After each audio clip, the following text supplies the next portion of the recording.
DPD RI menggulirkan pembentukan panitia khusus dugaan kecurangan pemilu saat DPR masih maju mundur menggulirkan hak angket pemilu.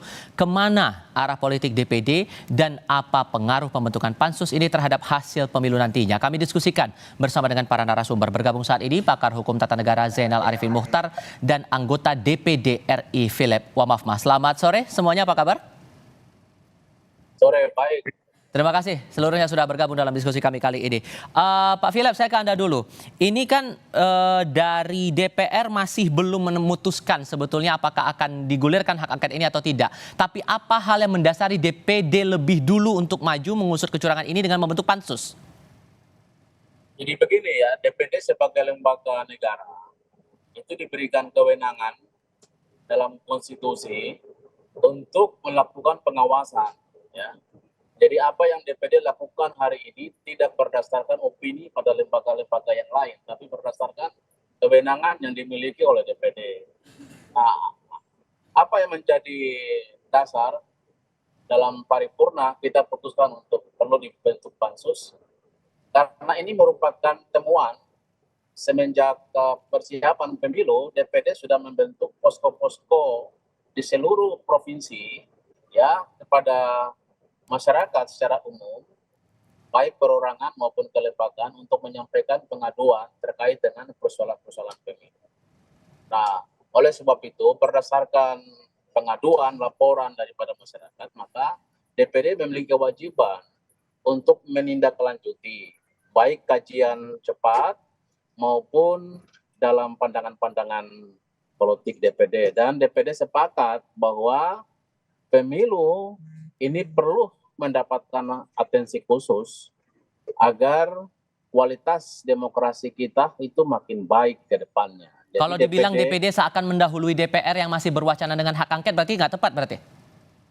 Oh, tidak tepat. Kita diberikan kewenangan juga oleh undang-undang, dan itu menjadi hal yang tidak bisa, atau kedudukan kelembagaan ini tidak bisa dipandang yang rendah dan yang tinggi, ya. Trias politika kita kan sudah jelas memberikan kewenangan sesuai dengan kapasitasnya masing-masing. Ya, DPD lahir pasca reformasi ini kan sebagai penyeimbang, ya, sebagai penyeimbang non partai dan memiliki objek jelas, yaitu suara rakyat dan suara daerah. Oke, Mas Uceng, dengan langkah DPD membentuk pansus ini sudah sesuai dengan kewenangan tidak DPD ini membentuk pansus?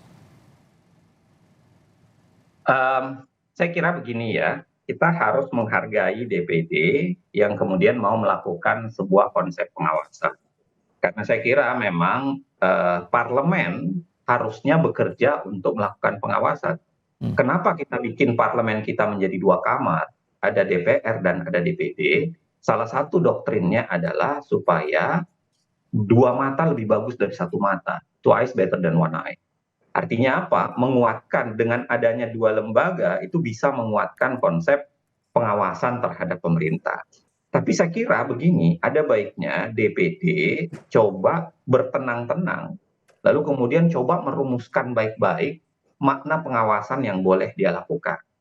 Kalau kita baca baik-baik pasal 22D Undang-Undang Dasar, itu ada tiga ayat soal kewenangannya dan satu ayat bicara soal pemberhentiannya anggota DPD.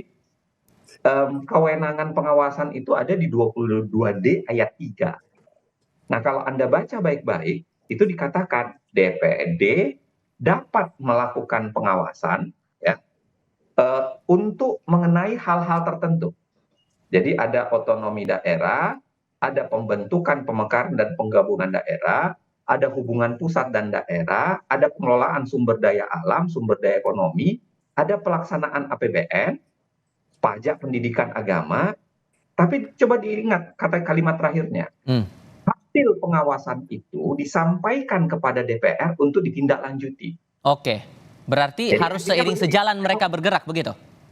Enggak, saya mau bilang begini, ini konsep yang memang sekian lama sudah kita katakan, kenapa sering kita katakan DPD itu sangat tidak kuat sebenarnya. Karena seakan-akan DPD menjadi kayak asistennya DPR. Oke. Dia melakukan pengawasan, tapi hasilnya kemudian dikasihin kepada DPR untuk ditindaklanjuti oleh DPR. Artinya apa?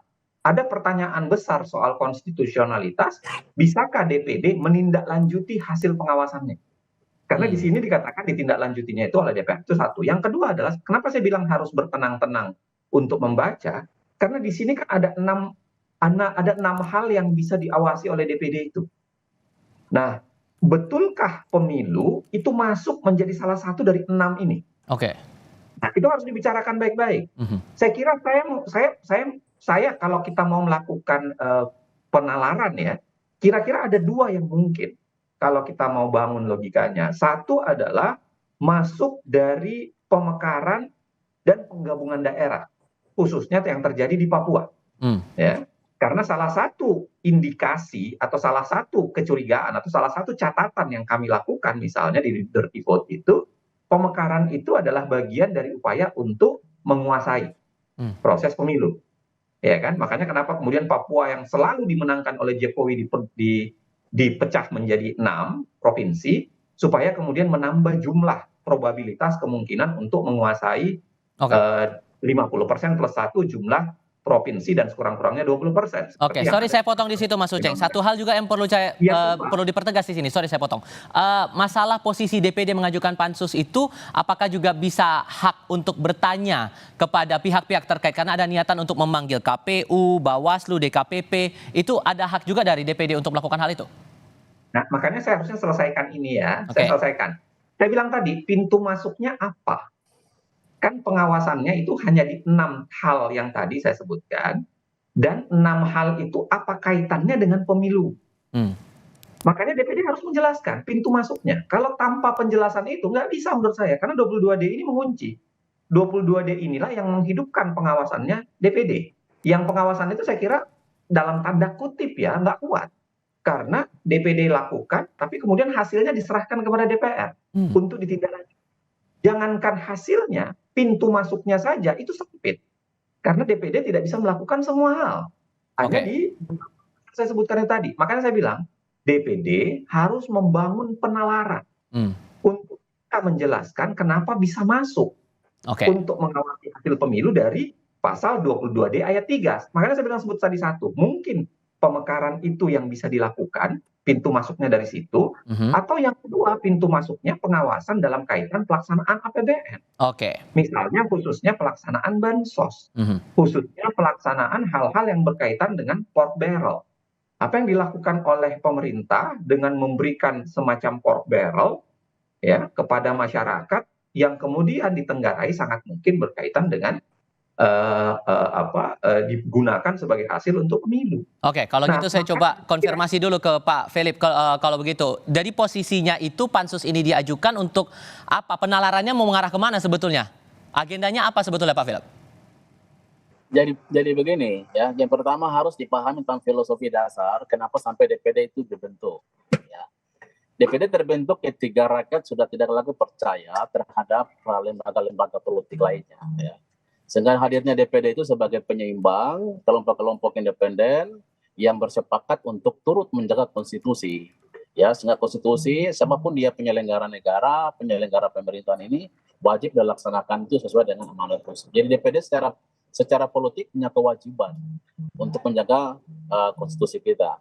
Yang kedua, memang benar Pak Arifin bahwa DPD sudah melihat bahwa potensi penyalahgunaan anggaran itu sebagai pintu masuk daripada DPD turut mengambil peran untuk pembentukan pansus karena DPD turut memberikan pertimbangan terkait dengan penyusunan anggaran belanja negara. Nah, disitulah kemudian DPD memandang bahwa hal ini menjadi urgen bagi DPD untuk untuk memberikan data atau memberikan kajian dalam hal penemuan-penemuan sesuai dengan data atau laporan atau pengaduan yang dimiliki oleh DPD. Jadi DPD prinsipnya begini, setiap pengaduan atau laporan yang disampaikan kepada DPD wajib untuk ditindaklanjuti, baik dalam pengawasan, baik dalam membentuk pansus maupun dalam bentuk-bentuk lainnya. Dalam pemilu ini kita melihat bahwa perkembangan politik nasional saat ini membutuhkan peran daripada DPD. DPD dibutuhkan sebagai kelompok penyeimbang untuk memberikan temuan-temuan atau memberikan kajian-kajian atau mengkaji lebih dalam untuk pembuktian, ya, memberikan pembuktian terhadap pengaduan-pengaduan masyarakat atau laporan-laporan masyarakat sehingga tidak menjadi sesuatu informasi yang kemudian menghilangkan kehidupan bernegara yang lebih baik. Dapatkah diartikan bahwa langkah DPD ini mengajukan pansus untuk mempengaruhi DPR untuk segera menggulirkan hak angket? DPD tidak ada urusan dengan DPR, yaitu hak institusi, hak kewenangan masing-masing. Karena kan satu DPD payung MPR begitu, DPR dan DPD begitu, Bang. Iya, memang benar, tapi dalam mekanisme kerja kan beda. Kita selain menyampaikan laporan kepada DPR, tentu kita laporan pada MPR sebagai kelompok daripada MPR, kita akan menyampaikan pada MPR untuk hal-hal yang sifatnya konstitusi.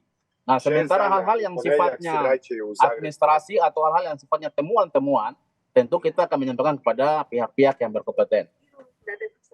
Oke. Mas Uceng, terakhir untuk Anda. Ya. Kalau kemudian pansus ini bergulir, kemudian hak angket di DPR juga digulirkan, ujungnya bakal kemana nanti Anda melihatnya? Saya mau kasih catatan dulu ya Pak Philip, karena menurut saya bagus, idenya DPD itu bagus, saya termasuk yang setuju, tetapi jangan pernah lupa kita bicara soal prinsip konstitusionalitas. Jadi kalau Anda mau melakukan sesuatu, itu tidak bisa seenaknya dewe gitu, seenaknya sendiri, apapun seakan-akan boleh kami lakukan, tidak. Kalau kita baca 22D Undang-Undang Dasar, di situ ada kewenangan legislasinya ada di ayat 1 dan ayat 2, lalu kemudian kewenangan pengawasannya ada di ayat 3. Kewenangan rekrutmen jabatan publik ada di pasal lain, misalnya di pasal BPK. Jadi taat pada konstitusi itu penting. Nah, maka yang saya kira yang harus dilakukan DPD dua. Satu adalah membangun argumentasi konstitusional yang bisa menghubungkan pasal 22D ayat 3 dengan keinginan dia melakukan pengawasan terhadap jalannya pemilu. Makanya saya kasih saran tadi, kalau bukan masuk lewat pemekaran, masuk lewat APBN. Tapi itu artinya tidak hantam kromo, tidak semuanya bisa diacak-acak gitu. Pintu masuknya dulu yang bisa dibuka itu. Yang kedua adalah kalau kita baca 22D, maka dia sebenarnya memang harus melakukan semacam korelasi dengan DPR. Karena di ujungnya hasil pengawasannya akan diserahkan kepada DPR. Mau di ujungnya dia serahkan, mau dia lakukan koordinasi dari sekarang, atau kemudian mau dikonversi menjadi MPR, itu soalan di internal DPD. Tetapi yang paling penting saya kira, kita tidak boleh membiarkan negara dijalankan oleh lembaga siapapun, itu secara tidak taat konstitusi. Karena konstitusi itu pegangan kita. Nah, jangan sampai tuduhan kita bahwa presiden misalnya atau Mas Gibran misalnya melanggar konstitusi di pencalonannya, atau kemudian presiden melanggar konstitusi cawe-cawe dalam pemilu, itu mau kita lakukan, tapi pada saat yang sama kita lakukan dengan cara melanggar konstitusi juga. Maka tertiblah dengan konsep konstitusi, baru silahkan bangun argumentasi pengawasan, serta lakukan semacam korelasi dengan DPR. Karena menurut saya ini bagus. Ini pertama kalinya menurut saya dari 9 tahun 4 bulan kelembagaan parlemen itu seperti hidup. Setelah 9 tahun 4 bulan itu seperti mati suri. Satu-satunya angket dan pengawasan yang dilakukan secara ketat, ya, kalau kita lihat misalnya di kasus DPR, itu malah bukan terhadap pemerintah tapi terhadap KPK. Di tahun 2017.